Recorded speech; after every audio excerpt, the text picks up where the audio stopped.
Andrew Nakashuk, the chair, to be sitting here this morning, but unfortunately he was ill and not able to make the plane ride. So I'm Sean Lester, Vice Chair, Acting Chair, and we'll get started. For the headsets, Channel 4 is Inuktitut, Channel 5, Dene, Channel 7, English.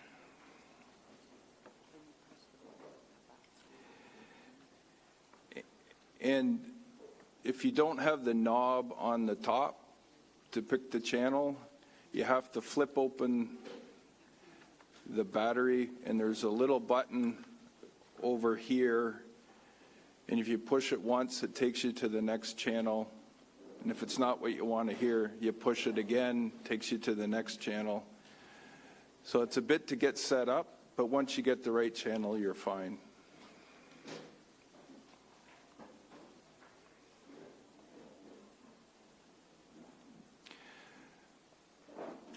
So before we go any further,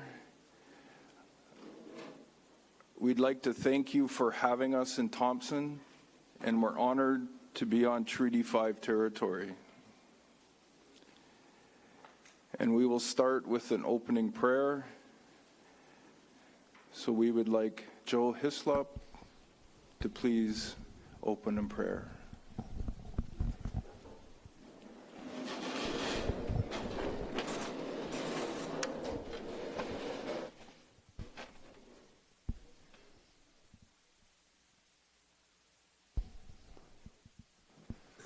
Yes, please.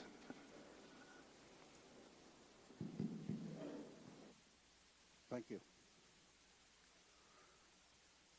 Redari, Mashinu Sindun Ranayaka. Yes, Riatida, Nuisco,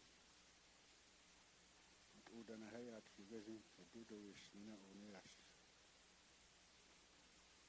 Nunca being on when I can't see who's never on.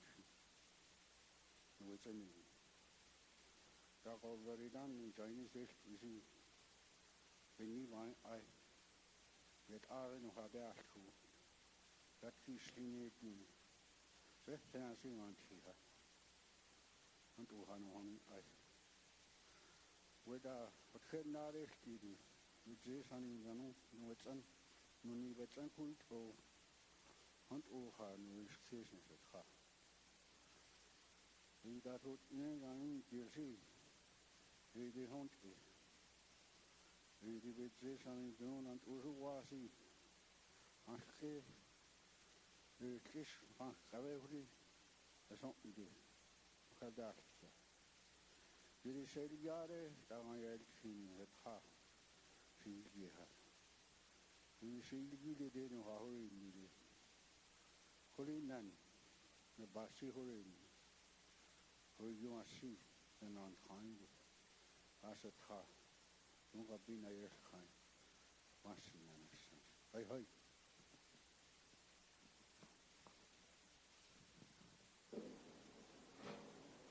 Thank you. Please be seated.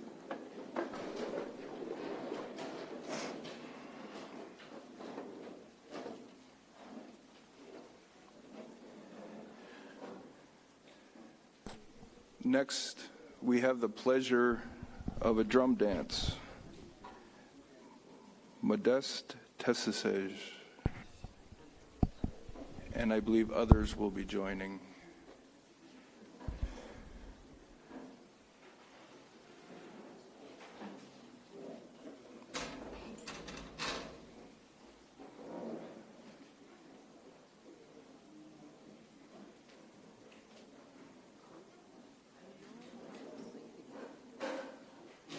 Please go ahead when you're ready. Good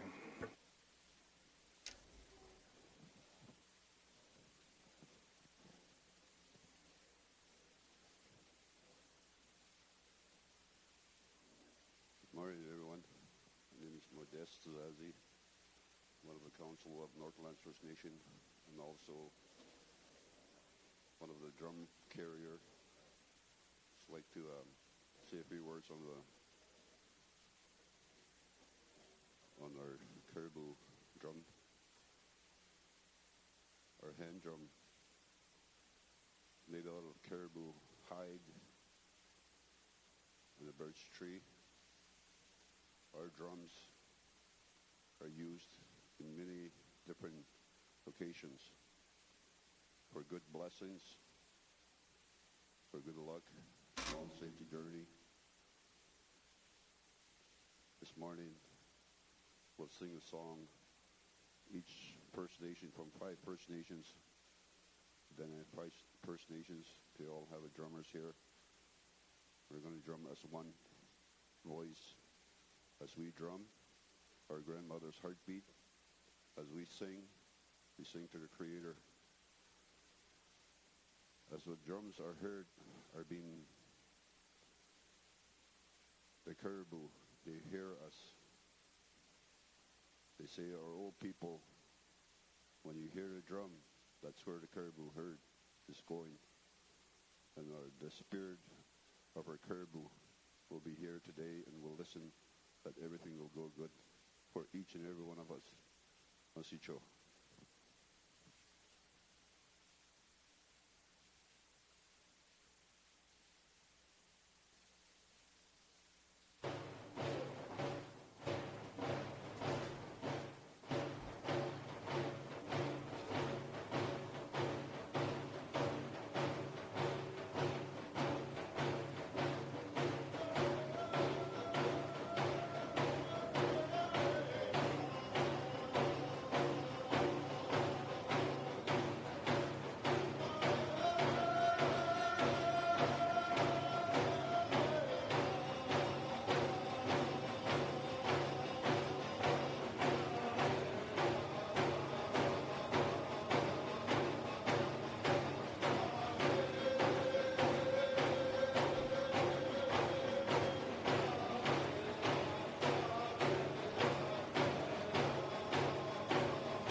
Thank you very much.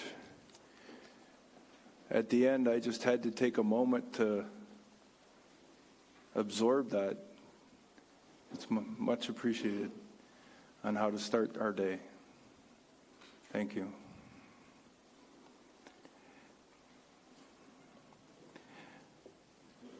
Next, we'll have welcoming remarks from the city. It'll be Councillor Andre Prue. Please go ahead. Thanks. Good morning. Welcome all to Thompson. My name is Andre Prue. I've been fortunate enough to be a city councillor for about 4 years now. I'm glad that you've chosen Thompson for your conference. I've only been to Rankin Inlet twice, but with the the hospitality from Rankin was amazing. So I hope, at least in Thompson, if we could give half of what I got in Rankin, then I think we're doing a pretty good job. The work that's being done ensures a prosperous north, not only for the citizens but also for visitors. So the work that's being done is very important here. I hope you guys do have time to visit maybe Pisu Falls or Paint Lake or something like that while you're up here, or down here, I guess, for some of you. And again, welcome to Thompson, and I hope you guys have a great day. Thank you. Thank you. We'll start now with some basic housekeeping stuff, the boring stuff, but needs to be said. I'll pass it over to Sharon for that. Thanks. Good morning, everyone, and thank you for the warm welcome to Thompson and to the drum dancers. That was very nice, and the opening prayer. I just want to review some of the housekeeping. We will be starting the meetings at 9 in the morning and finishing at 4:30. We will be having 2 breaks as close to 10:15, 10:30, and 2:15 to 2:30 in the afternoon. We are live streaming, so everyone knows that the proceedings are being recorded as well as transcribed. It is on Asuma TV on channel 240, 267, and we're very grateful for Asuma to be supporting us with all of our public hearings. We also are on YouTube as well as Facebook. Very important, if you can please have your phones on silent throughout the sessions while you're in the hall. That would be very much appreciated. We are translating into 4 languages, and our translators are translating from Dene to English to Inuktitut to French. So when you're speaking, please be respectful of our translators and those that require the translation services. We will be breaking at 11:45 to 1:15 for lunch on both days.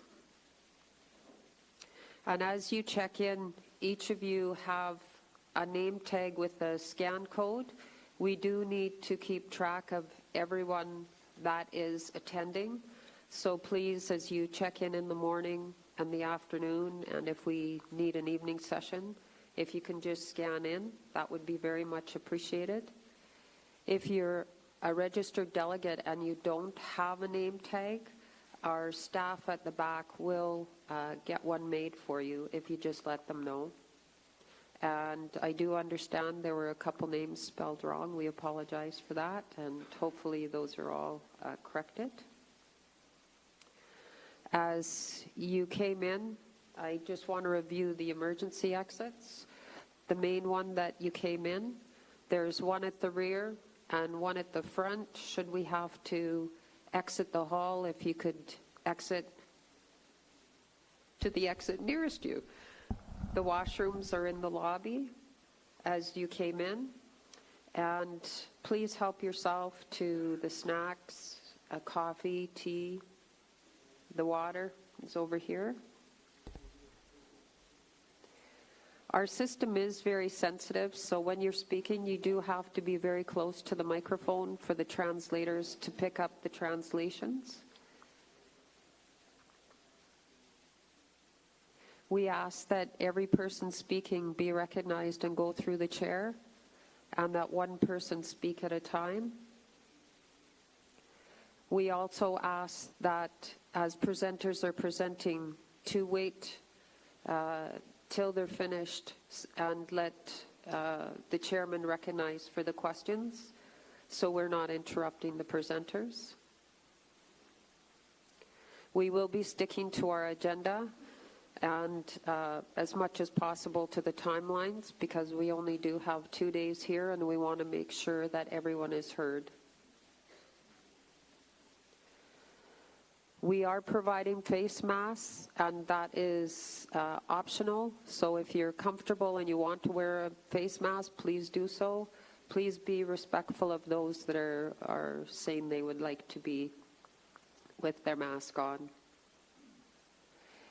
If any of the community delegates have any questions or any issues, we do have our staff here that can answer your questions or provide support if needed. So the structure of the proceedings, after we do the introductions, I'll review the agenda so everyone has a clear expectation to how the next 2 days are going to unfold. And with that, Mr. Chair, I'll turn it back to you for commissioner introductions. Thank you. Thank you, Sharon. So we'll start with our elder.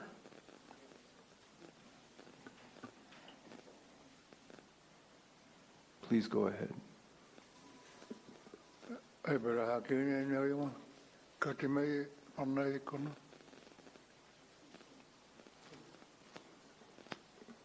ahead, Joshua. Joshua Arek, Commissioner from Panilit. Patricia. Good morning. I'm Patricia Inwapik, Commissioner for Nunavut Planning Commission. Daryl. Good morning, everyone. I'm Daryl Ohokanwak, Commissioner of the Nunavut Planning Commission from Cambridge Bay. Simeon.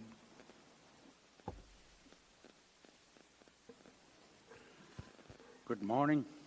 Simeon Mikingwak, appointed commissioner from Baker Lake, Nunavut. Thank you. And I'm Sean Lester, Vice Chair, Acting Chair, and I live in Akarawit. Sharon, please go ahead. Thanks. Thank you, Mr. Chair. As I said before, I'm Sharon Ahalawak, the Executive Director for the Planning Commission. I'd like to go through and just recognize the staff, the support staff, our audio, and then recognize each of the communities that are here. So first of all, for our staff, if you could please stand up so everyone knows who you are. Brian Aglukak. Brian is our Director of Community Engagement and Translation Services, and Brian is based in our Arviat office. Jonathan Ahalawak. Jonathan is our Assistant Executive Director and Manager of Information Technology, and he's based in our Iqaluit office. Jonathan Savoy. Jonathan Savoy is our Director of Policy and Planning, and he is based in our Cambridge Bay office. Goom Jalog, Manager of Planning and Implementation, and Goomp is based out of our Iqaluit office. Solomon Amano. Solomon is our Senior Planner out of Cambridge Bay. Tommy Alajut. Tommy is our Interpreter Translator Mapper, based out of our Arviat office. Annie Oli. Annie is also interpreter, translator, mapper based out of our Arviat office. Our interpreters for the Athabasca Dene, Flora, if you could stand up, please. And Daniel. They're supporting us with that dialect. And I hope I don't say this wrong.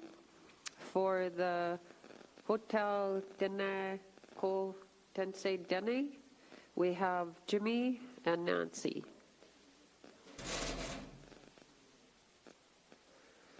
I think each of you met Naudlak at the back. She is our executive assistant to all our directors and managers, and manages all 3 of our offices. And if you have any issues or whatnot, Naud is probably the key person to see. Natalie is also our French translator at the back, providing admin support. And Beth is our communications, and she's at the back helping out back there. Alan Blair. Alan is our legal counsel. David Livingstone. David is our external advisor. And then we have Willie Persault on the camera and Chris Heilig. I would like to recognize for each of the communities from the, well, I'll go in order, sorry. Government of Canada representatives, if you could please stand up and identify yourself.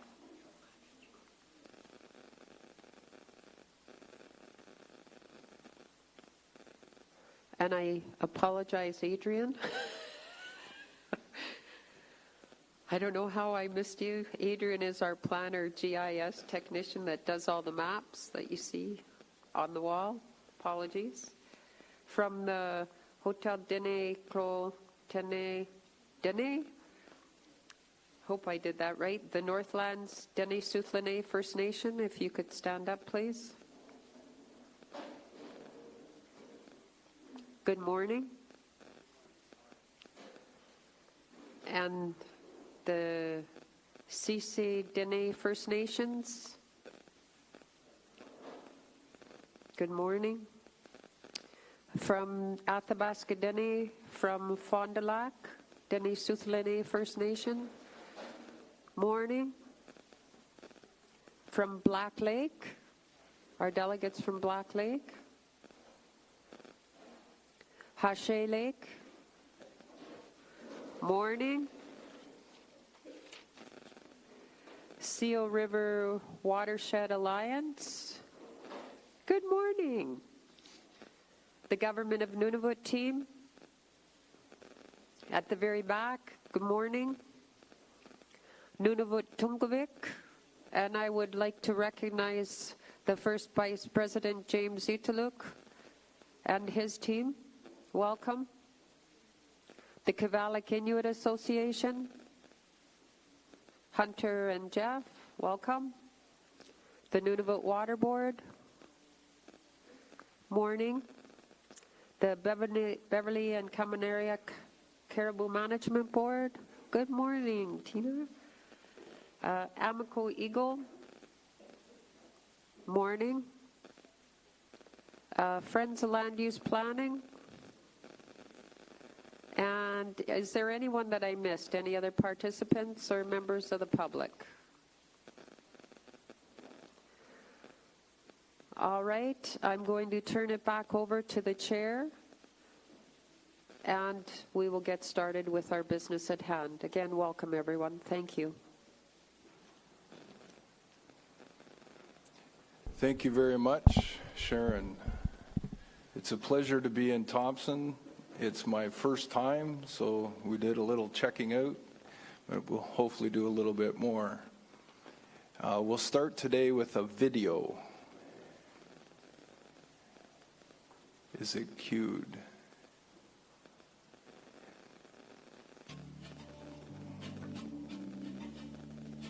Nunavut, Nunatseak, Takoran Nektok, Canada mi, Avik Tokimayoni, Angilanguyok. Nunavut, Ukiok Taktong Miutigut, Atsekangitok, Ukiuni, amihoni inuit ang nagvigihimaliktaan. Ang inilik 2 million nuna imitiarik tok kakiak tumik imalik higyalo higyatsang. Nunavut avati talimaniglo nunatalik nagyutid amigang ngito tuktokat siyaksoni nanulik ikalulik amma puyid atuinaw yut nunavut ahingit nik ekok paliangit do pekaribut uyakat kanik havik ka kayak kaning nunavum miut ivalianikut ikayo nekakayak tut kamatyaluni nuna pilerik biuna yakpat. Ukiyo nuna akikong niya nuna vut pang niya yikut akikugaw yok ihulip paliaman.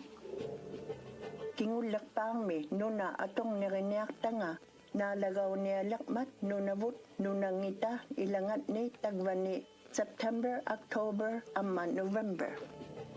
Uvani 2023 mi nuna akikong niya atulakuyaw yok tuniyaw niya lakmat ukununga ang igaw kublugo gavamatokat kutnut nunavut gavamait nut amma nunavut tungavik kutnut. Una hakki niya nuna akikong niya nunak yuami ang ilangunyak tok. Inuit at ako malawak tanga hakki niya teka ni 1993 mi nunavut mi ang irutid at iliyugaw lawak tiluwit at iliyong nikut Canada maligak yuangan ni ilaw liak mata. Pigaruti magid ikayong nekang niyak to Canada mi. Nung nakakatut mami palia tiluwit Canada mi amma ilaw tiyang niya leksutik Canada mi. Kanuin ni lima nga akikimayo tukihiniak tut inuit ilak kuhingitnik hakiyak titsiniak tut nakikatyang mid amalo pivalian nikut ikayong niya nunalid inuhek pivalian niya lak mata. Una akikimayo nuna atong riniaga udyanak tuniak tok hilab ahingok palianingani kamatyang nikut abatimi imang mig amma nunaw akik palianingano. Dana nuna akikong niya ikayong nekang niyak tok habigaya kanakinak tinut pivalianikut Canada mo amma nunang yuap hunatuinang ni amigak palialak tiluwo. Pivalia yut ikayong nili nunavum miunut Canada miunut amma hilag yuang miunut unatuinid hokok palia lektiluhit avati amma pivaliani na matyakublugit hivukmon. Ikiak kivit kut tukihigiak vinganun. Nunavupang nayikut takuniak ped uvani.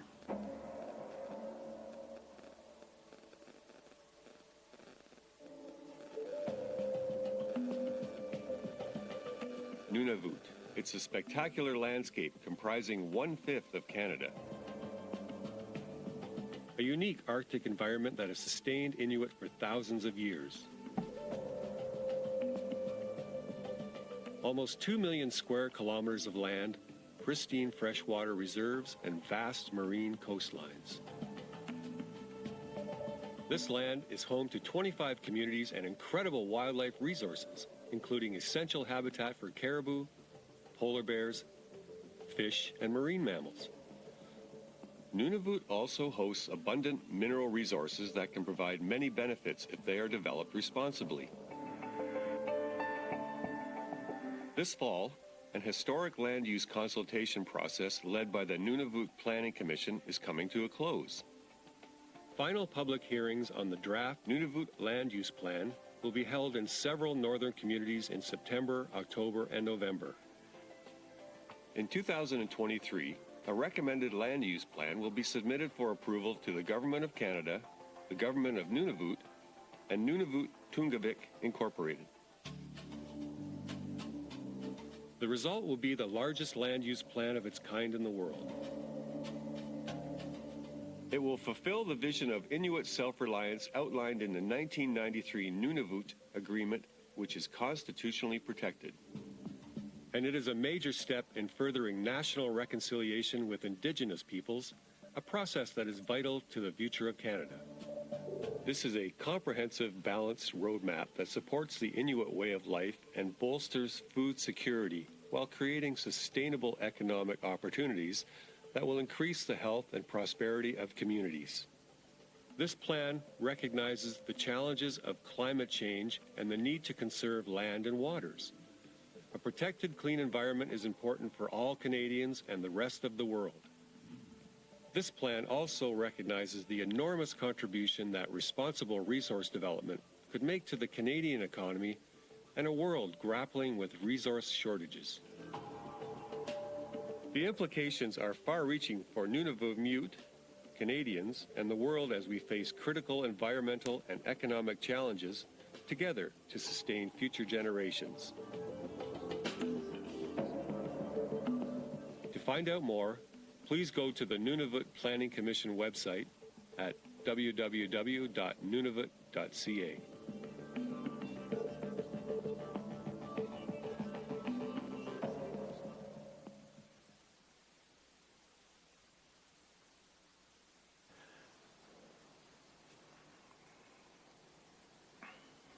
Before we get started on the real business of the hearing, I'd like to make some opening remarks to set the context for the next few days.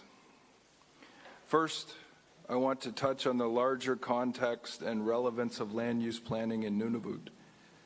Land use planning is about understanding the integrated environmental, economic, and social cultural context within which a plan is to be developed, the possible alternatives for land uses, and the selection of the best option in the circumstances given the best information we have at that time.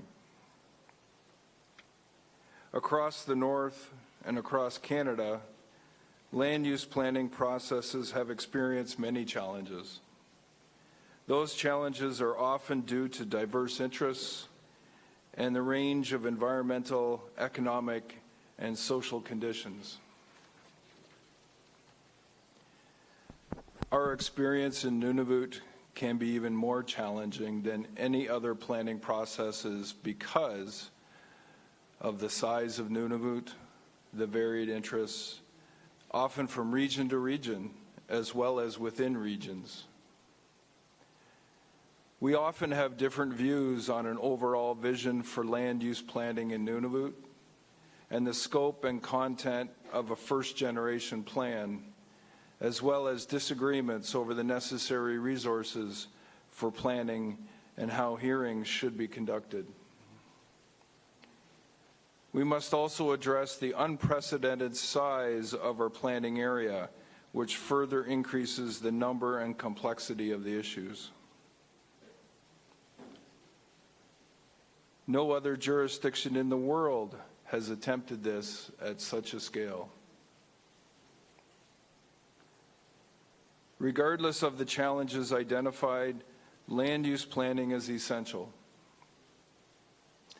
It matters to Nunavut, to our communities, to governments, various organizations, and industry. It matters to the land and all those that rely on the land, all living things. And it matters to all of us collectively as we seek to protect the environment and develop resources responsibly and sustainably in the short term and for future generations.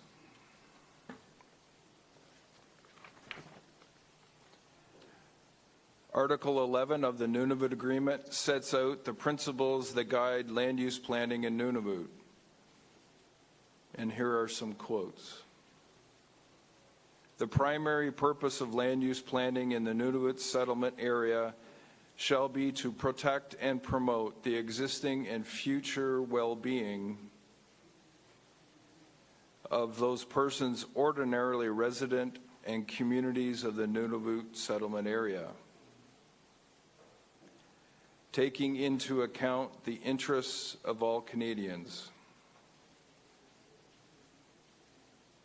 Special attention shall be devoted to protecting and promoting the existing and future well-being of Inuit and Inuit-owned lands. The planning process shall ensure land use plans reflect the priorities and values of the residents of the planning regions. And the objective of the planning process shall be to prepare land use plans which guide and direct resource use and development in the Nunavut settlement area. Land use planning is much more than drawing lines on a map. It is about setting and achieving goals, identifying and living within limits of acceptable economic, environmental, and social change.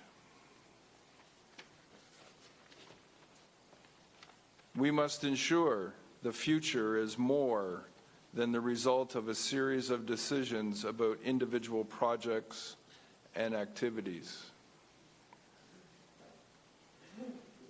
This plan, your plan, provides an opportunity through an inclusive process to meaningfully address and have essential conversations about difficult things.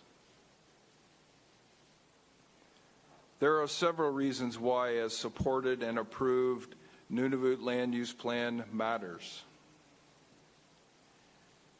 It will support decision-making with respect to environmental stewardship, sustainable resource and economic opportunities, and social benefits. It will serve as a filter and the entry point into the Nunavut regulatory system, and by doing so avoid single project-by-project reviews in the absence of a regional context. It will provide a structure and process to identify what is important and confirming why it's important in a larger sense, not just in a single proposed project. It will set out the framework for public and private investment, resource and environmental management, and progress as Nunavummiut define it.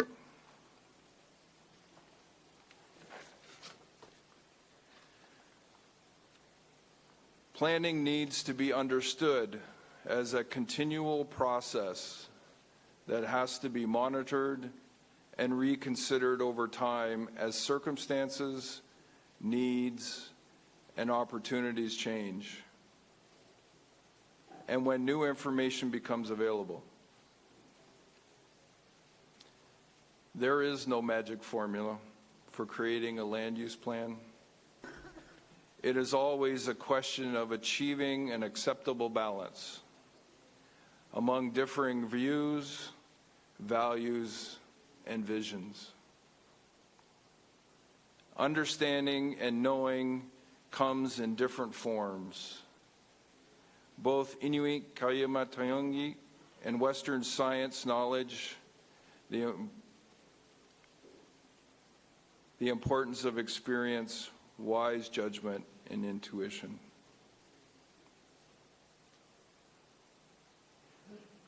Should say that again better. Both Inuit Kayamatayungi and Western science acknowledge the importance of experience, wise judgment, and intuition. Compromise by all parties is essential. No one party will get everything it wants, but all parties should achieve enough to be satisfied with the outcome. The planning process is both a challenge and an opportunity. We are challenged to see and understand the different views, values, and priorities from all perspectives. This gives us the opportunity to see things through others' perspectives, build a bridge and reach a consensus, to find some balance. and to adapt and improve the plan over time as circumstances and new information becomes available. The Nunavut Planning Commission's decision-making framework presented in the 2021 draft plan and the options and recommendations document is disciplined and transparent. The process is framed by considering options and trade-offs. Final decision-making relies on a combination of information, values, experience, and professional judgment. The Nunavut Land Use Plan will be a living document. The 2021 draft plan incorporates ongoing monitoring and periodic reviews and amendments of the plan. A continued commitment to achieve and maintain balance. The plan will be adapted to meet changing circumstances and events, including community population changes, wildlife population and habitat changes, mineral and hydrocarbon demand and supply, and impacts of climate change on the land and its use.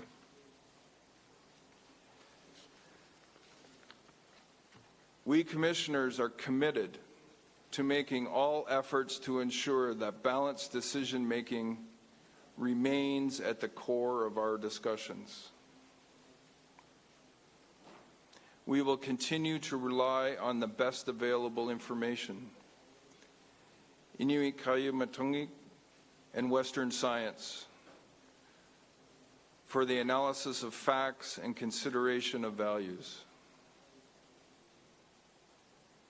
The last 15 years of plan development have consumed resources and placed demands on communities, regional organizations, and other planning partners. Now is the time for our collective efforts to come together and complete the Nunavut Land Use Plan. It is time for us to see issues from each other's perspectives, to understand and commit to the compromises necessary. Working together, we will finalize a plan for Nunavut that reflects the priorities, values, and vision of Nunavummiut and our communities. Thank you for your attention.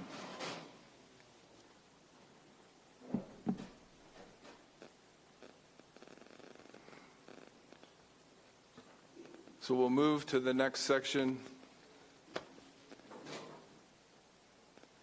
and it's a presentation. We'll start.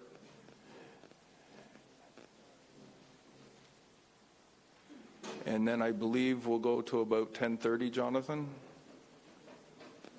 and then we'll have a break. So we'll start with a presentation of the 2021 draft Nunavut Land Use Plan and maps by the Commission staff. And then once the presentation is all done, we'll open up for questions and answers. Please go ahead, Jonathan.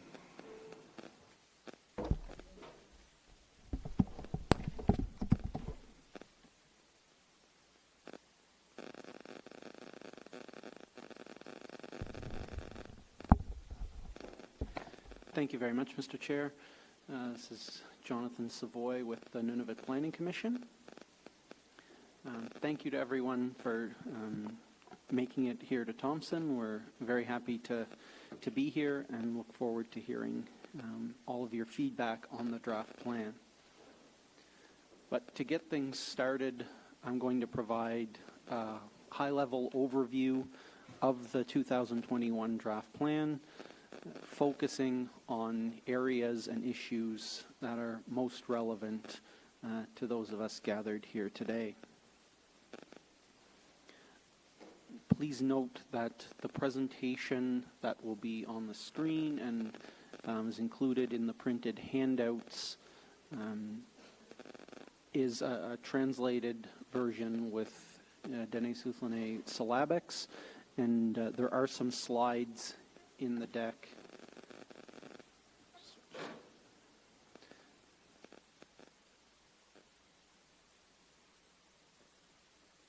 Sorry about that, just switching mics here.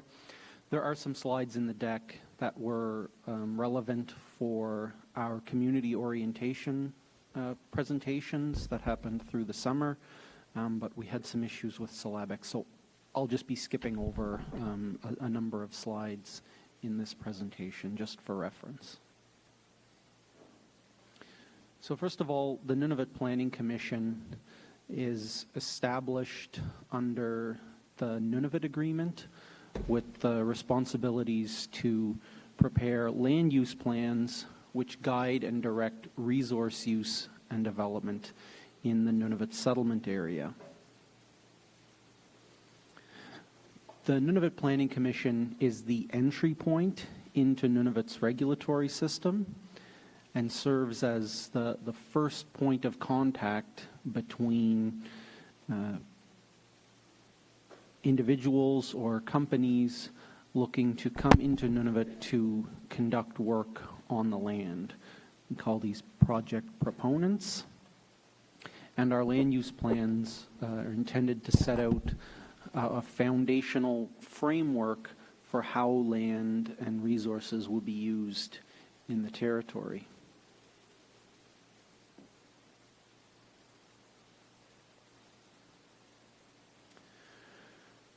We currently have 2 approved regional land use plans, one of those being the Keewatin, or of course now known as the Kivalliq Regional Land Use Plan. These plans were originally developed in the 1980s, approved in the early 1990s, and then largely went through administrative amendments after the creation of Nunavut to make them consistent with the Nunavut Agreement, and reapproved in the early 2000s. So much of this planning work is now dated. Circumstances have changed, and this draft Nunavut land use plan that we'll be discussing will replace these approved plans once it is approved.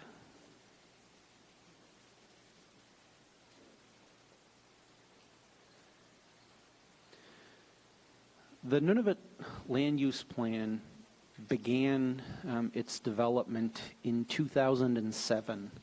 So just about 15 years ago, the Commission approved what is known as the Broad Planning Policies, Objectives, and Goals document that was developed in close collaboration with the Government of Nunavut, the Government of Canada, as well as Nunavut Tungavik Incorporated. This document is a requirement of the Nunavut Agreement and sets the overall framework for land use planning in the territory. This document has directly informed the development of the draft land use plan, and we'll be making reference to the different goals of that document throughout the day today.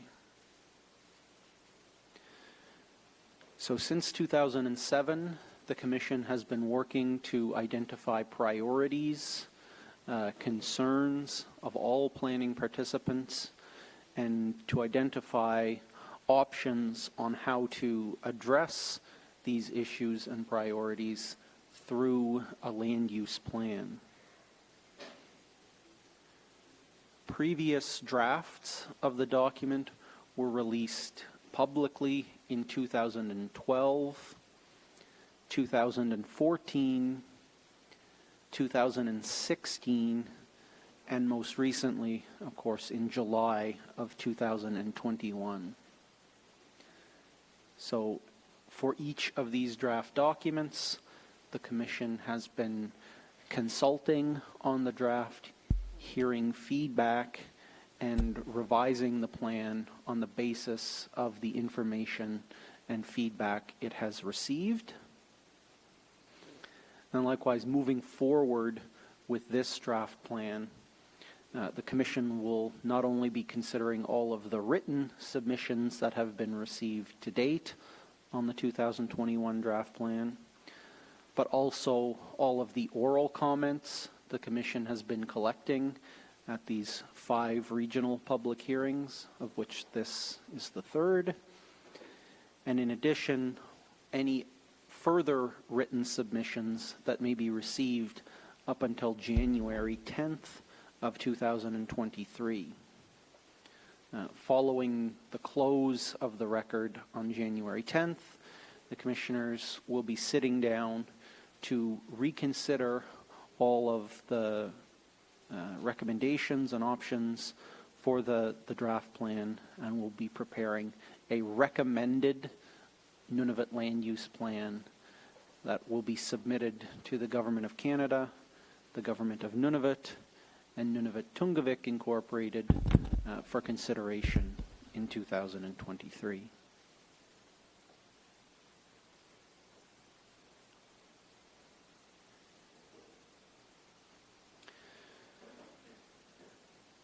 We'll be going through the format and content of the draft plan again at a high level.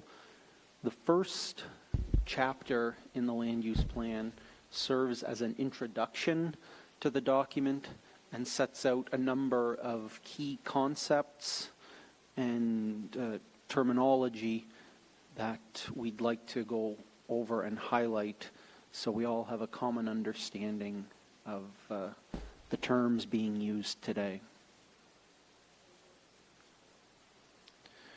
Chapter 1 includes an overview of the Nunavut Planning Commission's jurisdiction.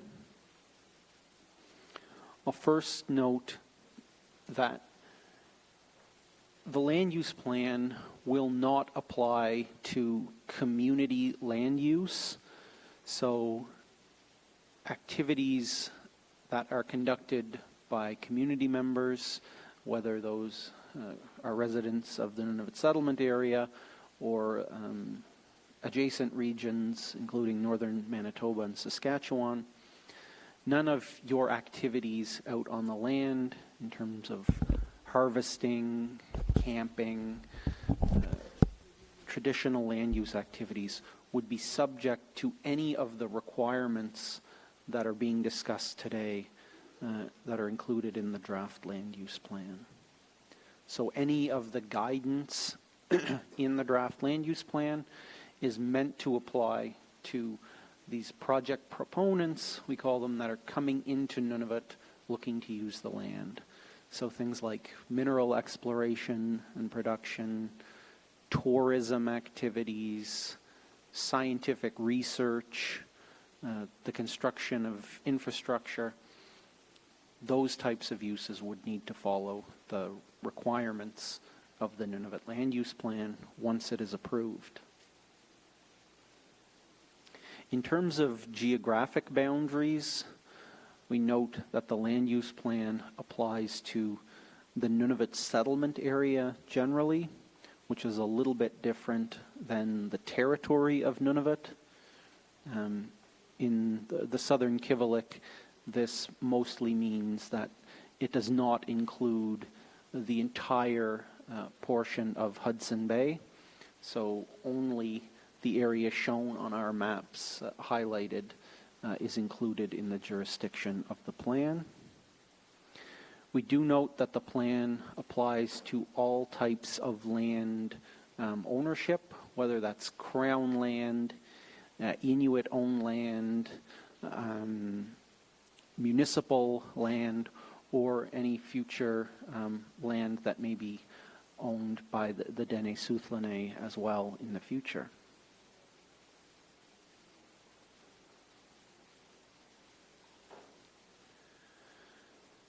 The draft plan mainly consists of 6 chapters.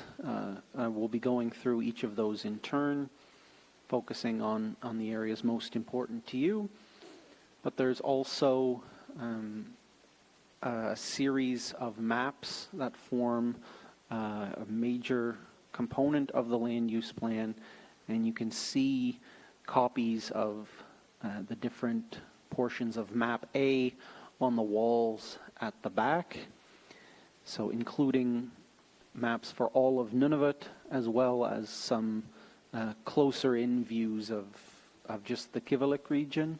So if you're interested in seeing any of the areas we'll be talking about today at a better scale, I encourage you to take a look at the maps that are hung on the wall here in the room.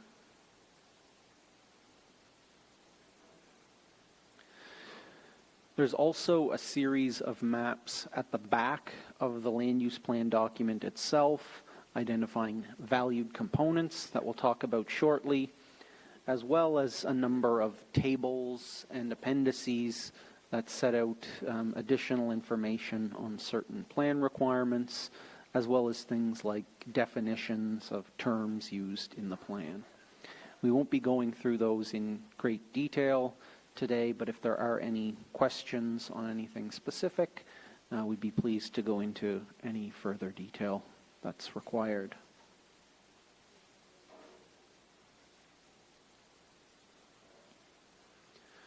We'll also note that the land use plan itself, the draft land use plan, is supported by a companion document known as the Options and Recommendations document.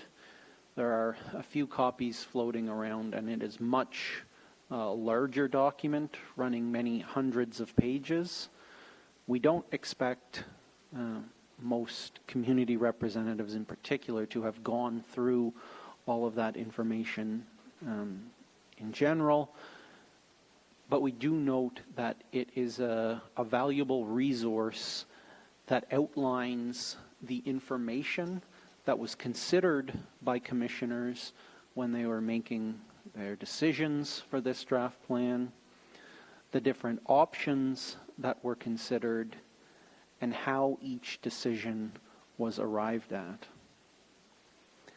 This document underwent a significant overhaul for the 2021 draft plan in response to concerns that were raised about the Commission's decision-making not being well understood or adequately transparent. So this document does take a consistent, detailed, and transparent approach to demonstrating the Commission's thinking on any given issue. And again, we won't be spending any time going through that document today, but if there are specific questions, I do encourage participants to take a look at that document or ask specific questions where we may be able to help provide some context for the decisions in the land use plan. I'll also note that this options and recommendations document does not form a part of the land use plan, is not subject to approval, but is really a supporting background document to frame the land use plan itself, both for current participants and reviewers of the land use plan, as well as in the future when considering further plan revisions at a later date.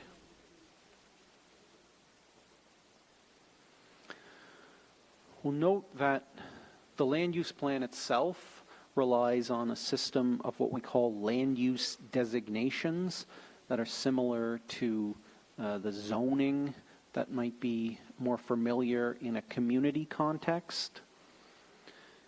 The land use plan relies on 3 different types of land use designations shown in 3 different colors on map A, shown here on the slide, as well as on the maps on the walls that I've already referenced. As an overview, the 3 main types of land use designations start with what's known as a limited use designation. These areas are shown in red on map A, and they represent the most restrictive type of land use designation in the draft plan. Within these areas, at least one type of use is prohibited or not allowed all year round. These are often industrial uses that the Commission has identified as being incompatible with the identified values of the area.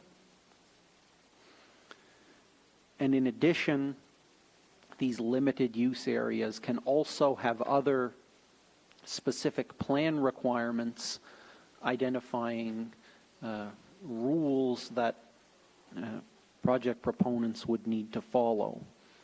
So, for example, things like seasonal restrictions on certain uses, or setbacks or minimum distances that land users would need to stay away from important features.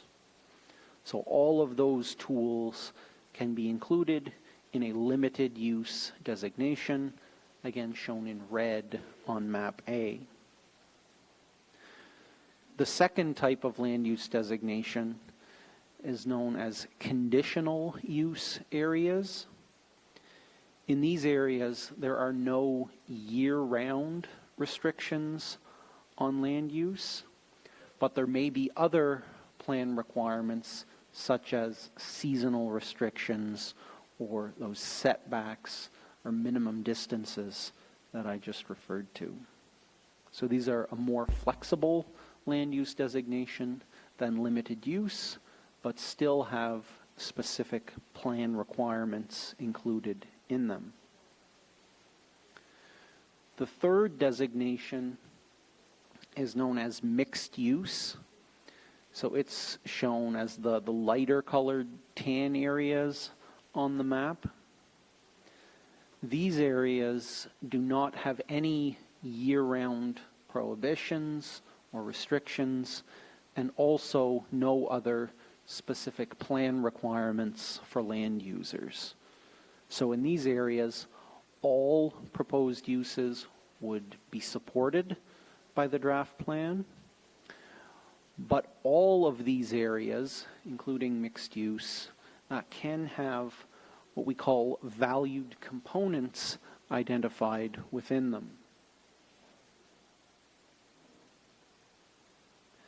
So because the Commission has been consulting for 15 years on this draft plan, we have collected a great deal of information about lands, waters, and resources within the territory. Not all of that information has been included on Map A with specific land use requirements.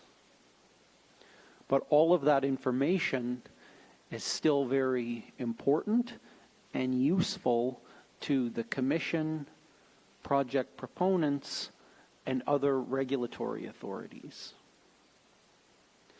So the 2021 draft plan proposes to identify much of this additional information as valued components. And while these values and their identification do not come with detailed requirements on how the land is used, the Commission is proposing that through their identification at the beginning of the regulatory process to project proponents when they first come to the NPC, this could be used by project proponents to assist in the design of their proposals. And in addition, the Commission is responsible for forwarding the project proposals that we receive that are supported by the land use plan to other responsible regulatory authorities. So the Commission believes that by passing along information on these valued components to other regulatory authorities, that will enable them to get a bit of a head start on their review of project proposals and potential impacts of those activities on values, and also prevent community members and other participants in the planning process from having to repeat themselves each time a new project is proposed and is being reviewed. So together, we have our 3 different types of land use designations with different types of plan requirements, and over top of all of those land use designations are all of these different valued components that are identified for consideration.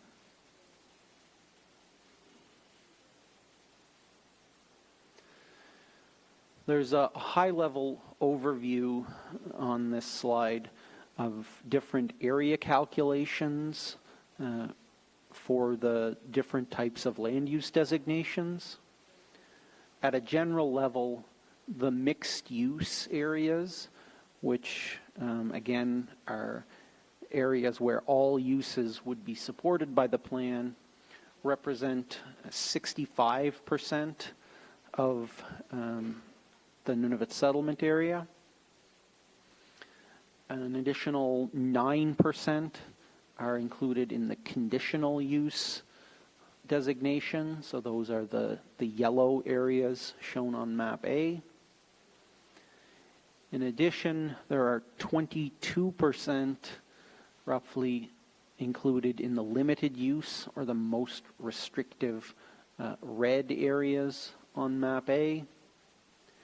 And in addition to those 3 types of land use designations, there's an additional 3% included within established parks and areas where the land use plan does not apply.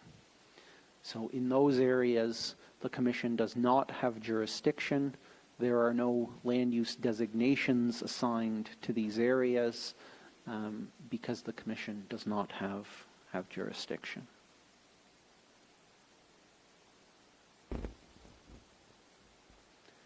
So that concludes Chapter 1, and probably a good time to take a break, but I'll turn it back over to the Chair. Thank you. Thank you, Jonathan.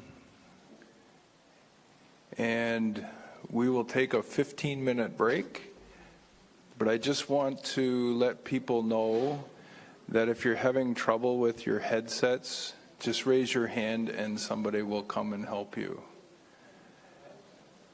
But it's time for a 15-minute break. Thanks.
please.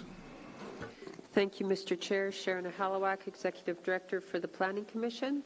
First of all, we introduced the drummers wrong, so it's the Dene Suthlene First Nation drummers, so apologies for that.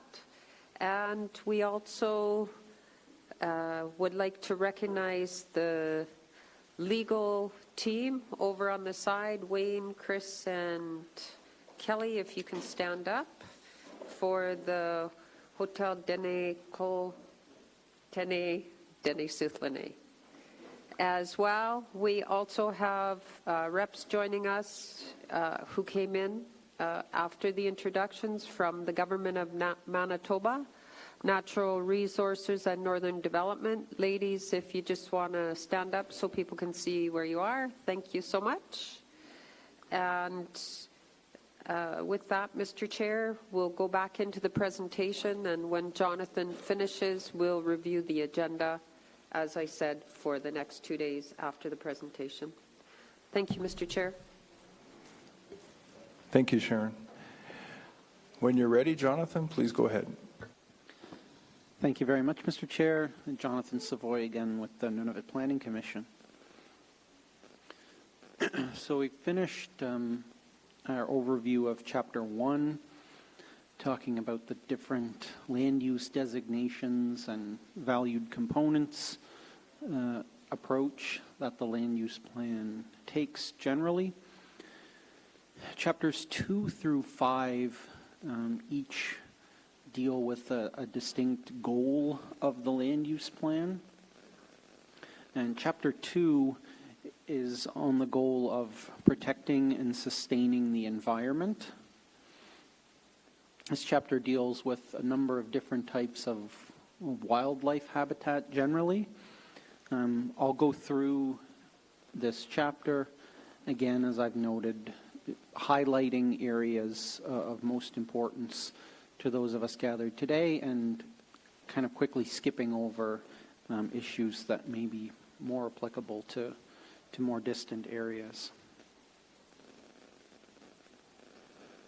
The first subsection of Chapter 2 deals with key migratory bird habitat sites.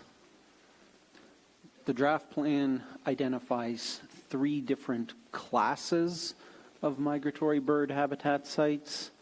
In general, lots of this information was provided by the Canadian Wildlife Service with Environment and Climate Change Canada.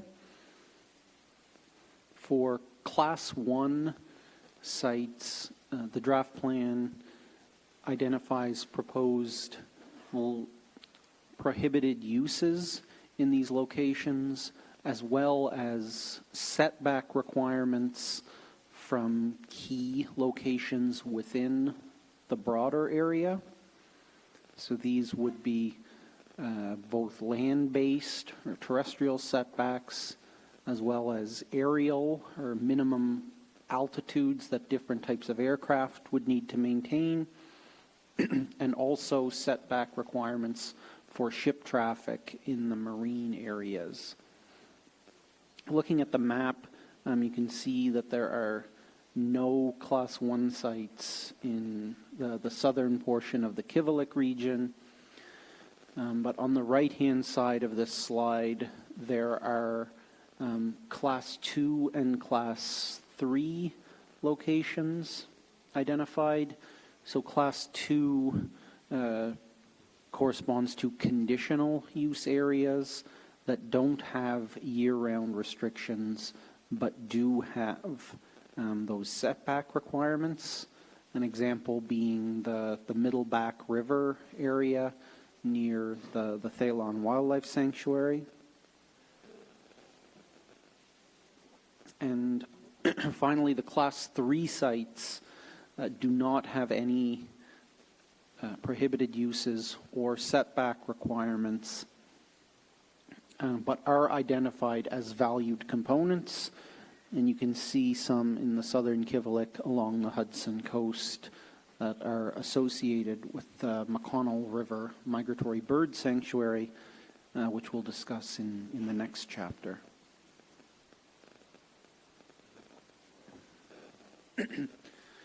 The second subsection of Chapter 2 is on caribou.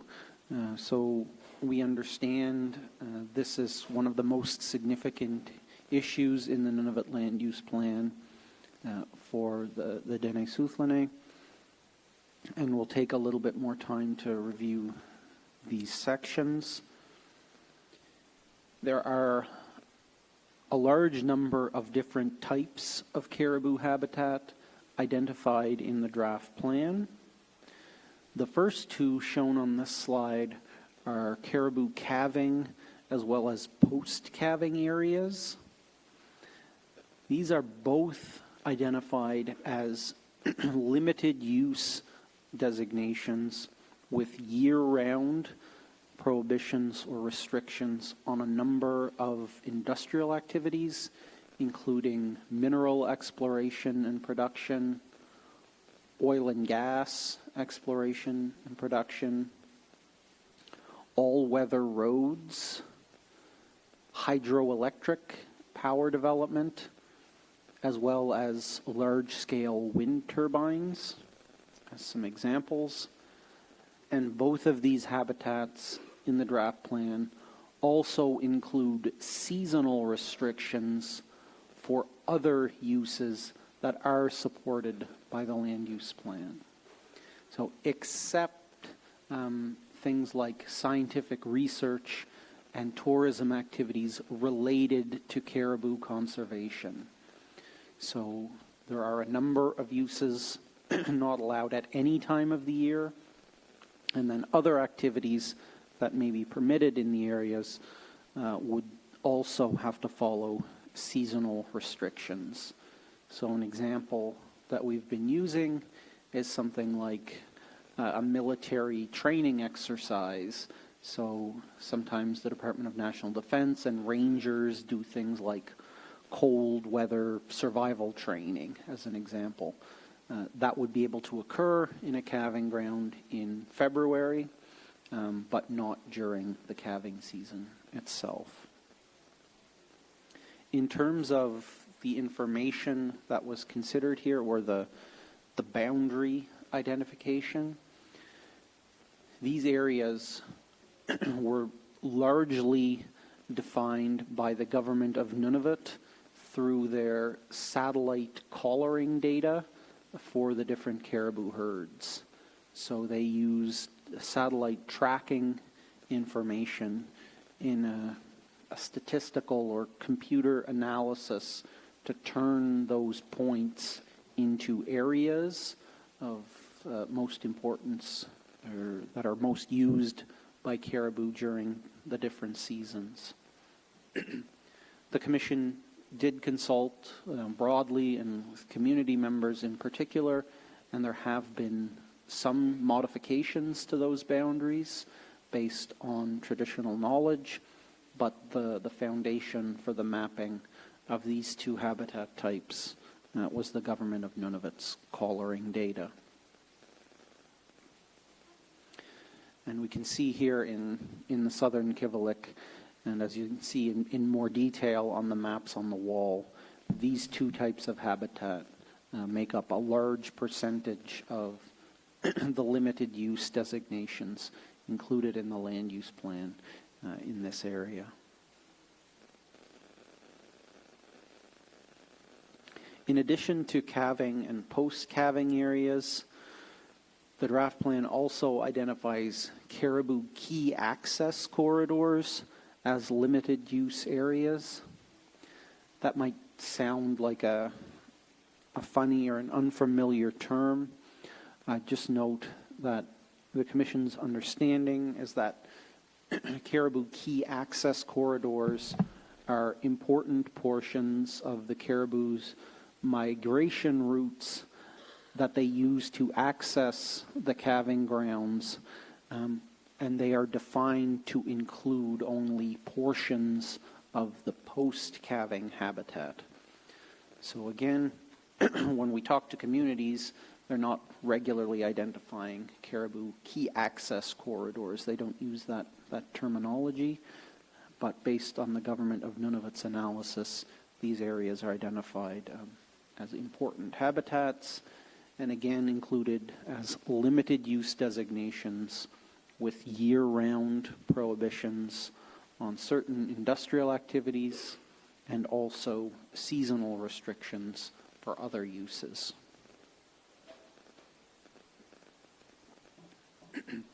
On the right-hand side of this slide, we also see caribou freshwater crossings.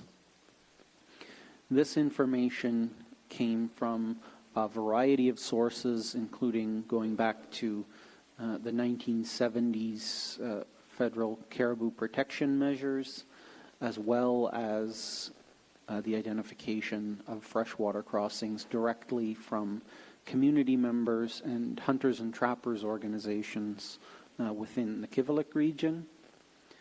These areas are also included as limited use designations in the draft plan, with proposed year-round restrictions on, again, that similar list of industrial activities. I'll note that for the caribou freshwater crossings, the Commission did not have detailed dates or timing of when each crossing was used across the territory. Therefore, there were not additional seasonal restrictions put in place for the use of these caribou freshwater crossing areas.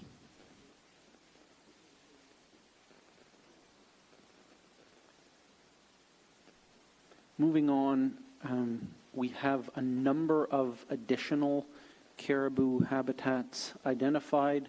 Shown on this slide, we see caribou summer and late summer ranges, as well as caribou rutting areas.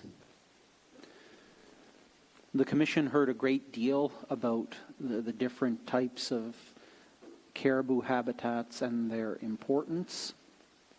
And in the draft plan, these habitats were not recommended to have specific land use plan requirements included, but are identified as valued components, again, as I noted, for consideration both by proponents at the beginning of the regulatory process, as well as for other regulatory authorities who would be reviewing these project proposals in more detail.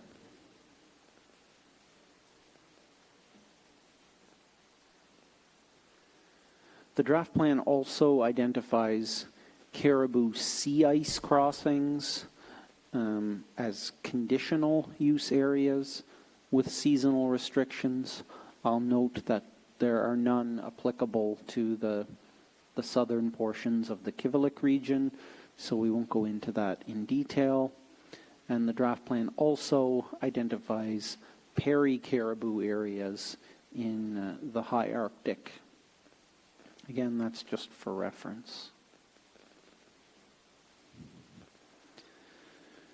So overall, the draft plan does propose some very stringent requirements on a number of caribou habitats, and also identifies different portions of their ranges as valued components.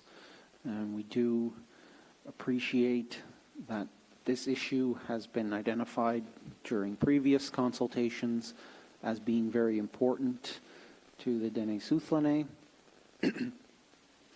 And so far through the consultations on this draft plan, this is an area where there are a number of differing perspectives on how the land use plan should address this issue, and we very much look forward to hearing from representatives gathered here today about this very important issue.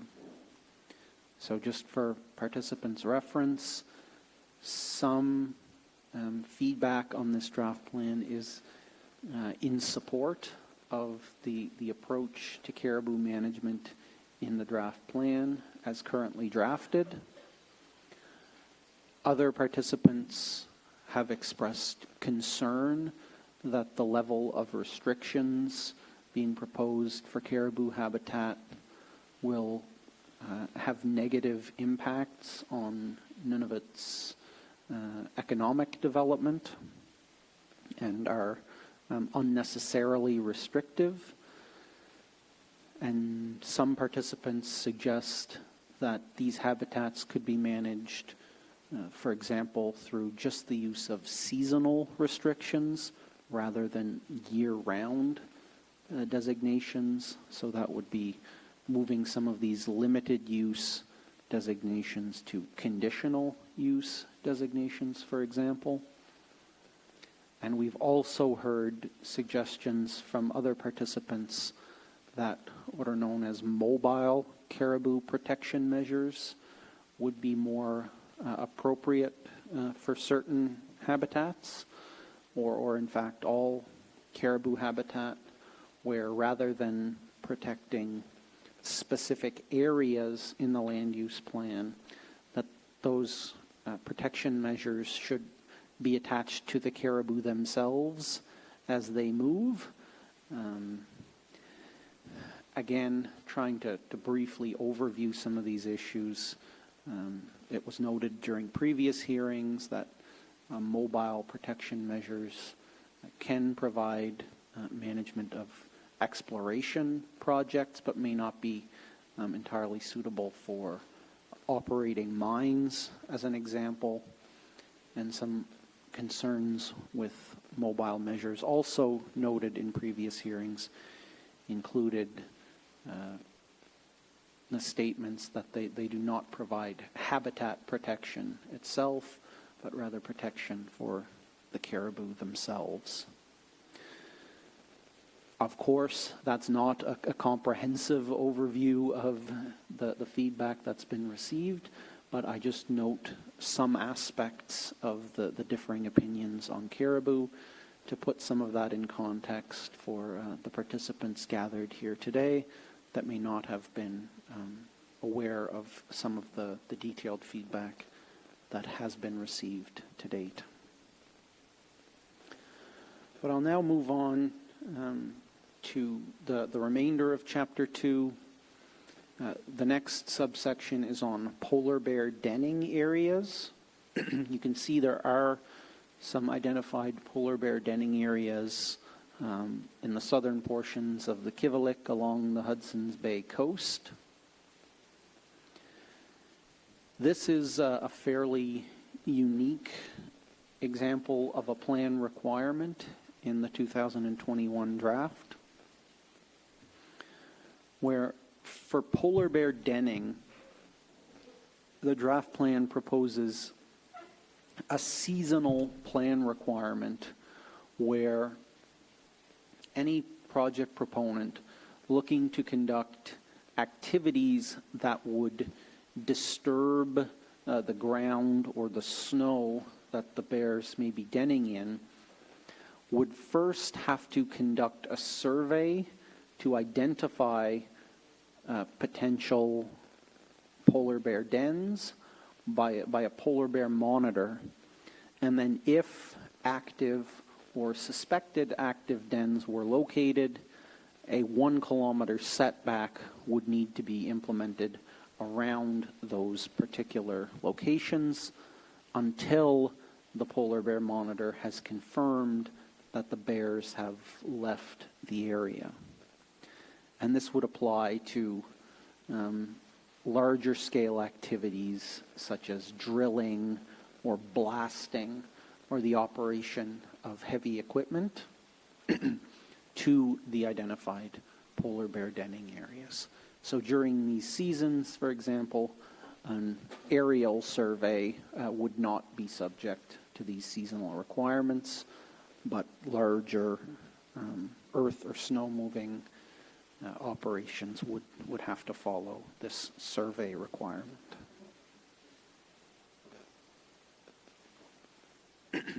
And I will note that the polar bear denning areas have come from a combination of government survey information for polar bear denning areas combined with input from communities and hunters and trappers organizations, as well as information provided by the World Wildlife Fund.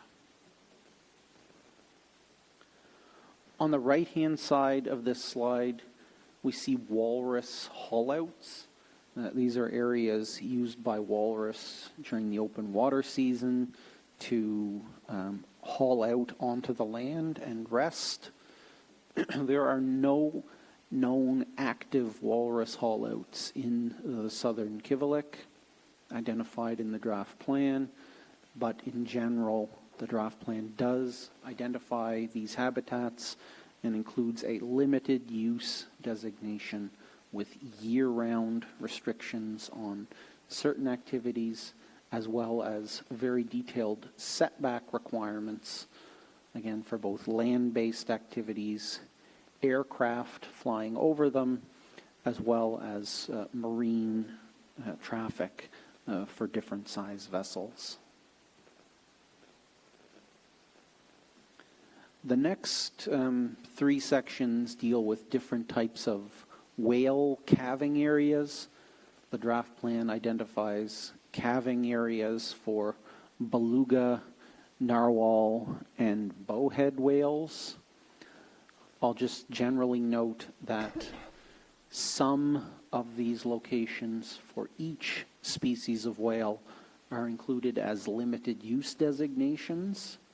Those are generally small areas in isolated bays or inlets that are removed from major ship traffic areas. And the remaining areas, which tend to be larger and overlap with existing shipping, are identified as valued components.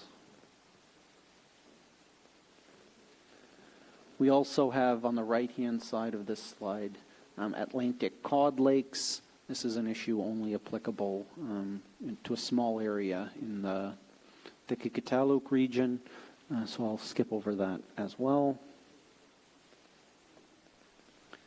There are some additional marine areas on slide 36. The left-hand side shows what have been named ecologically and biologically significant areas by the Department of Fisheries and Oceans with the Government of Canada. That's a bit of a mouthful, but it basically identifies marine areas of Nunavut that are important for a variety of reasons. You can see this includes much of the portions of Hudson Bay within the NPC's jurisdiction. These areas did not come with specific recommendations for detailed plan requirements, and the Commission has recommended including these areas as valued components in the 2021 draft plan. The right-hand side also shows identified polynyas, which are open areas of water that persist during the winter seasons. We'll note that there are some identified polynyas in Hudson Bay in the southern Kivalliq, and these are also identified as valued components.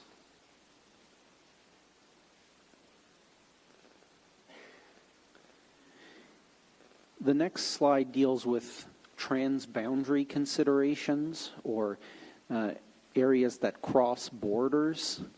I want to first note that this section could easily have included a lot of the areas of overlap with the Dene Soufflane. However, that was chosen by the Commission to be located in Chapter 4, so we'll get to that shortly. And we also note in written submissions to this current draft plan, the Seal River watershed has been identified as an additional transboundary area of interest, and that will be given full consideration by commissioners when revising this current draft plan. But I'll just draw our attention to this as being in Chapter 2, and there's an example from the Kitikmeot region of Nunavut, where the Great Bear Lake watershed, which flows into the Sawtoo region of the Northwest Territories, has been identified as a valued component, to make everyone aware of this portion of the watershed that is within Nunavut. There's also a North Water Polynya in the Kikataluk region that is being considered for joint management with the Inuit of Nunavut and the Inuit of Greenland. So again, although this section does not currently have areas of overlap with northern Manitoba and Saskatchewan, that will be reconsidered following the close of the record, and Chapter 4 does include discussion about Dene Soothlanay areas more generally. Chapter 3 of the draft land use plan covers the goal of encouraging conservation planning. And actually, before I jump into this chapter, I just quickly note the final subsection of Chapter 2, for which there's not a map and a slide, but maybe of interest to participants, was regarding the topic of climate change. So within the Commission's broad planning policies, objectives, and goals is an understanding that climate change will be part of the considerations of the draft plan. At this time, there are no specific areas included in the draft plan or specific plan requirements for climate change. But the draft plan does note how this issue was considered by commissioners when developing the current draft plan generally. So some examples include the proposed plan requirements for different types of caribou habitat were considered in light of a changing environment and a changing climate, making caribou perhaps more vulnerable to disturbance and impact. This, and specifically in the record, it was noted caribou are facing increasing forest fires in the southern portions of their range, which I'm sure you gathered here today would be familiar with, as well as increasing insect harassment that caribou are encountering, as well as increased icing events. So during the transition into and out of winter, having longer periods where ice is being deposited on the ground, making it harder for caribou to dig through to access their forage. So that was an example of the commissioners considered that information when recommending the land use designations that are included in the draft plan, as well as another example being polar bear having a shortened season in which they're able to hunt from sea ice. So with that being noted, I'll now move on to Chapter 3, encouraging conservation planning. I noted earlier today that the Nunavut Planning Commission does not have jurisdiction within established parks, but we do have jurisdiction within established conservation areas, and it's a goal agreed to again back in 2007 to support the management of these areas.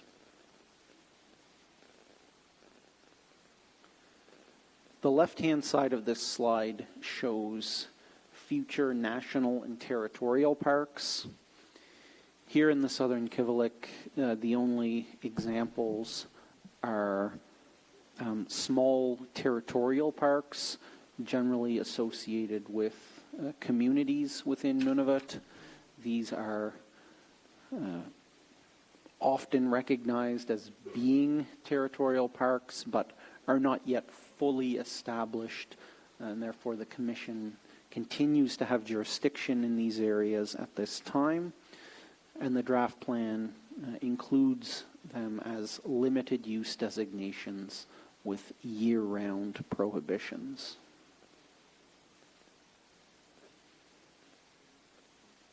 Slide 40 identifies both national wildlife areas as well as migratory bird sanctuaries.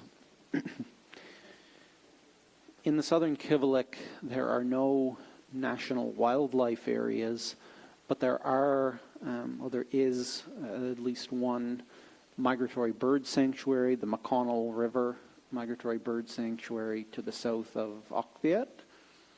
This is included in the draft plan as a limited use designation with year-round prohibitions on activities, as well as setback requirements for important locations within the sanctuary itself. In this case, we note, again, there's some differences of opinion on whether this area or these areas should be included in the draft plan. Some participants support their inclusion as limited use areas, and others have noted that the existing conservation areas already have regulatory requirements or legislative requirements for their management, and the land use plan should defer to those instruments to manage these existing conservation areas.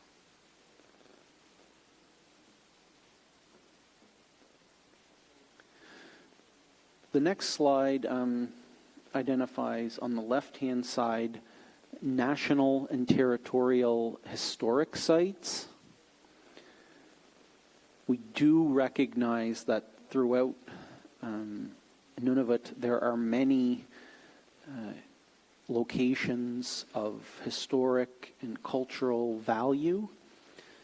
This map and the draft plan does not attempt to identify all of these different locations, but only refers to those that are identified as national historic sites as well as territorial ones. There is a larger national historic site within the Kivalliq region for the Fall Caribou Crossing on the Kazan River. That is included in the draft plan as a limited use designation, again with year-round prohibitions on many industrial activities. On the right-hand side, we see Canadian heritage rivers.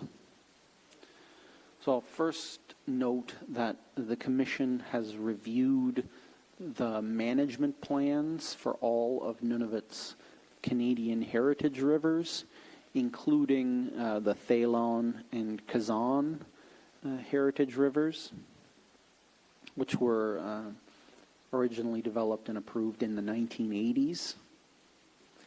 For those two Canadian heritage rivers, the management plans identify a corridor extending 1 kilometer from either shore of the river as the area in which the management plan applies to. The draft plan identifies that corridor along the river as a valued component for consideration. And in addition to that, the management plans identify specific locations along the length of the Thalon and Kazan rivers that are historically and culturally important, and identifies those particular locations as limited use designations, again with year-round prohibitions on activities. Again, all of that information taken from the management plans for these Canadian heritage rivers, which explicitly do not have authority to guide land use in any required way. They're more recommendations and guidance rather than requirements. The draft plan proposes to enhance some of those requirements through inclusion in the Nunavut land use plan. And again, there's a mixture of feedback from participants, some supporting the inclusion of these areas as limited use designations, and some saying it goes beyond what was intended when the heritage rivers were established.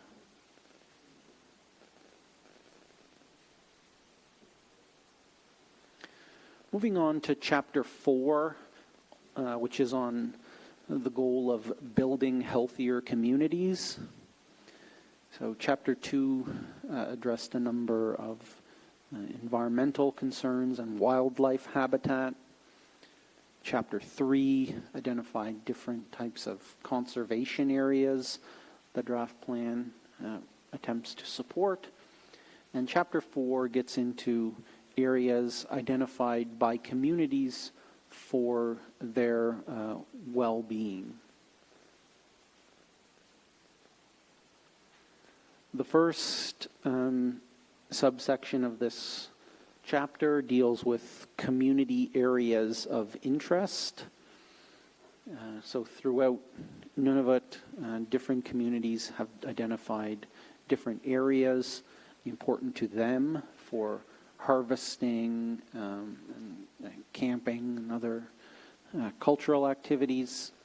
And these are included throughout the territory.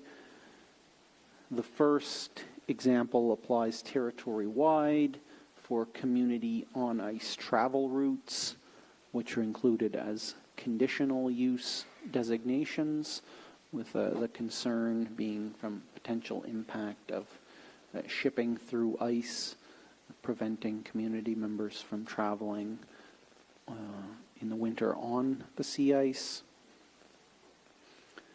The next few slides go through different community areas of interest. There are none particularly close to the Kivalliq southern borders, so I'll just pass through this quickly and note that there are a number of these areas throughout the territory, some included as limited use designations with year-round prohibitions, and some others included as valued components.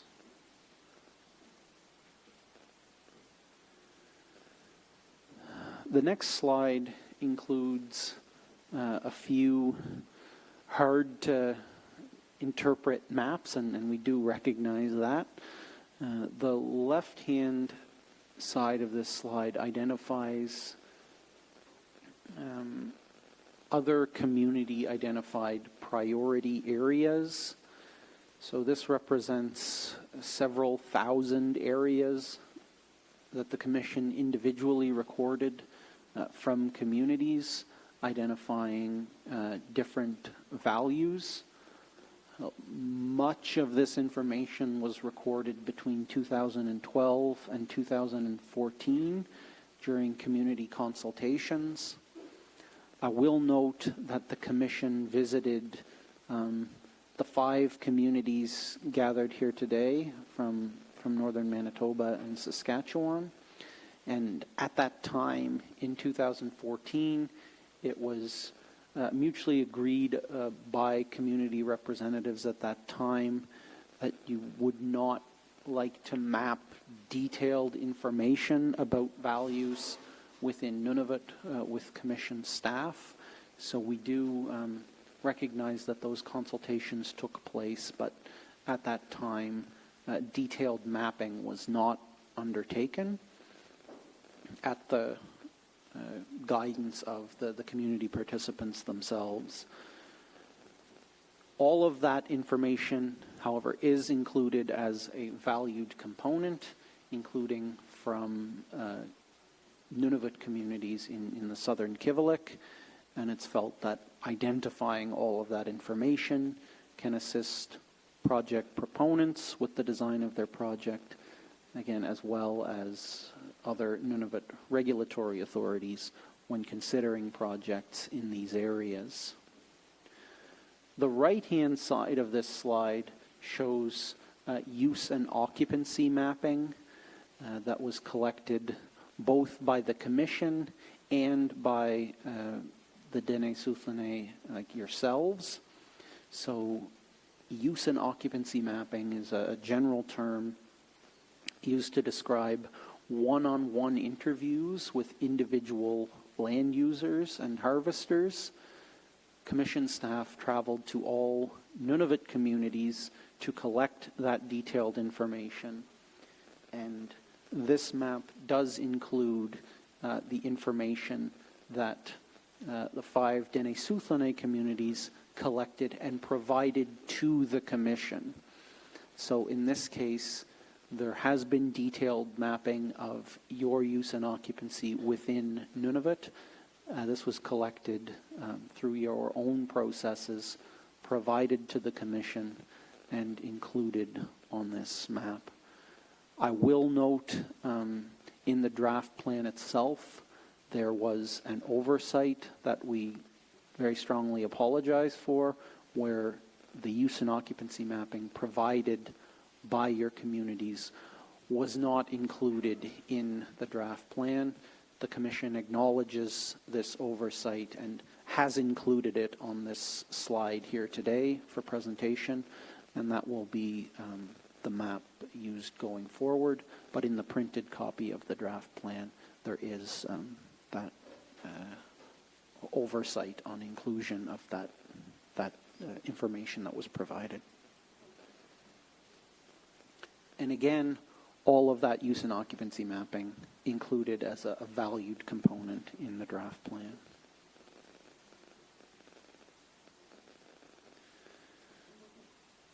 The next slide identifies 3 different areas that I'm sure you're all very familiar with. The red and beige areas shown on this map represent the areas of asserted title claim, both from the northern Manitoba and northern Saskatchewan Dene. These areas, by request, do not include any specific land use designations, but are included in the draft plan as valued components for consideration. We do note that the blue hatched areas shown on this map represent the areas currently withdrawn by the federal government pending the resolution of the agreement that is currently being negotiated. So it has been made very clear to the Commission over the years that the request is to have these blue withdrawn lands included as mixed-use areas in the Nunavut Land Use Plan. There have been a few concerns identified through written submissions already that the Commission appreciates and acknowledges. So these withdrawn lands, commissioners made the decision on the recommendation of Dene Southlanais participants to include them as limited use, as mixed use land use designations. That approach has generally been applied. For example, there were some caribou freshwater crossings, portions of caribou freshwater crossings, and post-calving areas that have been removed from the draft plan as limited use areas that overlap with these withdrawn lands. There was an attempt made to remove polar bear denning areas that overlapped from these areas, but we've been advised that it seems a slightly dated version of the withdrawn lands was used for that digital clipping procedure to remove those areas. And in addition, Commission staff did not clip the proposed Kivalliq to Manitoba corridor, which we'll be talking about in the next chapter, from these withdrawn lands.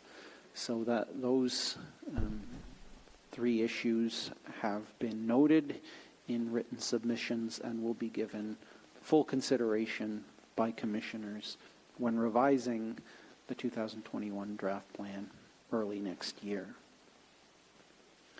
So again, just to recap, the two general areas of asserted title claim are included as valued components for information, and the intention has been to identify the blue withdrawn lands as mixed use in the draft plan.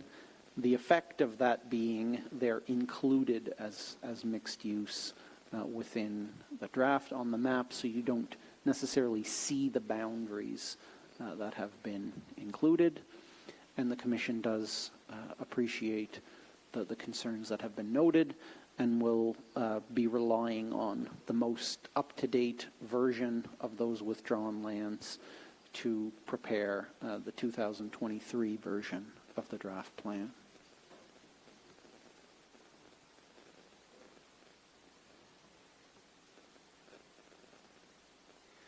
I'm just skipping over some slides, but on slide 52, on the left-hand side, the Commission has considered community drinking water supplies. And a different approach has been taken for the different water supplies depending on their size and location. I'll quickly note that the Phelan River is relied upon by the community of Baker Lake in Nunavut for its drinking water. As you would understand, it's a very large river with a large watershed draining into this river. For this example, the draft plan identifies the Phelan River as a valued component, recognizing that very large watershed is relied on by the community of Baker Lake. The other example I want to draw your attention to is the community of Vakviet, the most southern mainland Nunavut community. Their drinking water supply comes from a much smaller river, but it does extend beyond the community's municipal boundaries. So there's a portion in the southern Kivalliq of the community of Akviet's drinking water supply that goes beyond the municipal boundaries. That's included in the draft plan, again, as a limited use designation with proposed year-round restrictions on some industrial activities.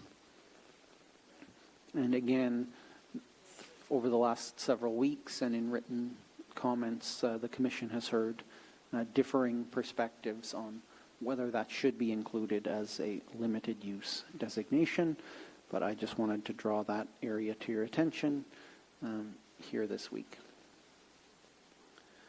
The right-hand side of the slide shows priority contaminated sites.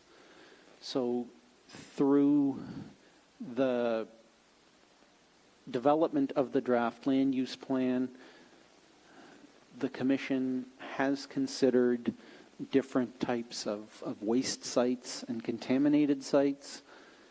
And we do understand that there are many locations of, abandoned fuel drums, different types of exploration camps, old weather stations, and things like that.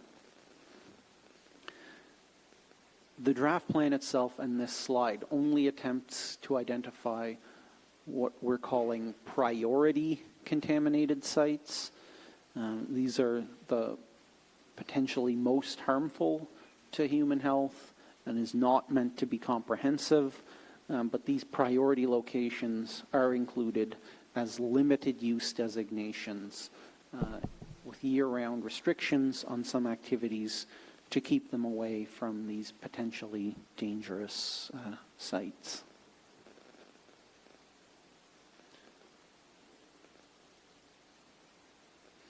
I want to go to slide 54, which shows on the left-hand side alternative energy sources. So through our discussions and consultations on the draft plan, we note that the Kulik Energy Corporation, or the power supplier within Nunavut, has conducted a study of the Kivalliq region to identify potential locations for hydroelectric power development. Previous versions of the draft plan included measures to protect these areas for future development. However, through consultations on the 2016 draft plan, the Commission only really heard concerns about the potential development of these locations, and in fact received no support for including them in the draft plan as with any sort of specific plan requirements. So in the 2021 draft plan, the Commission has identified a handful of sites in the Kivalliq as valued components for their potential hydroelectric power generation. I'll note that the two locations, one on the Thalon and one on the Kazan, are not intended or identified as potential dams on the river. They were identified as what's known as run-of-river power generation, where there's a drop in elevation where some of the water would be removed from the stream, sent through a turbine, and deposited back in the river after that drop in elevation. But regardless, they have just been identified as valued components in this draft. Chapter 5 deals with the goal of encouraging sustainable economic development.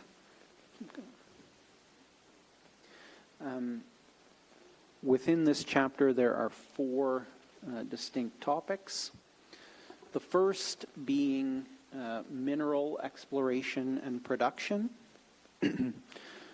So on this map, in the southern Kivalliq, you can see a lot of orange, and the lighter orange areas represent information provided by the Government of Canada that identifies areas with evidence for mineral potential. So this doesn't distinguish between high, moderate, or low potential. It's just areas with evidence for mineral potential. And that includes most of the southern Kivalliq. Those lighter orange shaded areas are identified in the draft plan as valued components. In addition to that, this map shows a darker orange shade in smaller squares and rectangles. Those are areas with existing mineral rights throughout the territory. I'll note that all of this information has been considered throughout the development of the plan, and there are subsections within the options and recommendations document for each topic that consider non-renewable resource potential, and it was these two data sets that were relied upon, namely the areas with evidence for mineral potential included here as a valued component, and areas with existing rights. And I just want to note that existing mineral rights will be discussed at greater length in the next chapter, the implementation strategy. There's also a brief section on oil and gas exploration and production, but these areas are only identified in the very high Arctic and not near our location here today. The next subsection is on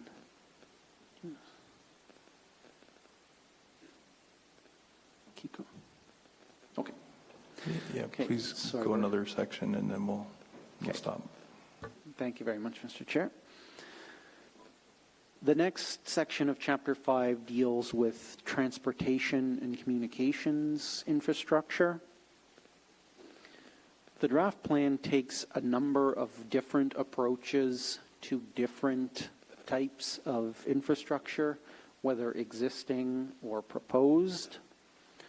I'll note more generally that most of the existing and proposed infrastructure in the territory is identified as valued components. So these are mostly existing roads and things like that associated with different mining projects, including the Meadowbank project, for example. But in the Kivalliq region, on the right-hand side of this map, we can see the proposed Kivalliq to Manitoba linear infrastructure corridor. This has been identified for many years as a potential corridor for the inclusion of things like all-weather roads, transmission lines, communications facilities. And the 2021 draft plan proposes a new approach in this planning process and identifies the best known corridor at the time we were drafting, which does date from many years ago. This current boundary, we do appreciate that there is ongoing work to more carefully define the potential routing for this infrastructure. But the Commission has included a version of the Kivalliq to Manitoba corridor as a limited use area that attempts to protect this location for future development. This is a new proposal that has already received a lot of feedback. The Commission recognizes that this corridor does pass through some important areas, including portions of caribou post-calving areas primarily, as well as smaller portions of caribou calving habitat. However, the Commission has heard a great deal of support for the future development of this corridor to support the Kivalliq communities and their well-being, and has made the recommendation in this draft plan to support the future development of this corridor through a limited use designation that attempts to keep other activities out of the corridor and to allow its future construction and operation. So we do appreciate that there is a lot of different perspectives on this corridor. There is support for including it in the draft plan, but still some concerns about the details of how it's included and concerns over potential linkages to the corridor. And there's also concern from other participants that this corridor will have unacceptable impacts on things like wildlife within the area. And we do look forward to hearing additional views on this approach in the draft plan in the coming days. We'll stop there, Jonathan.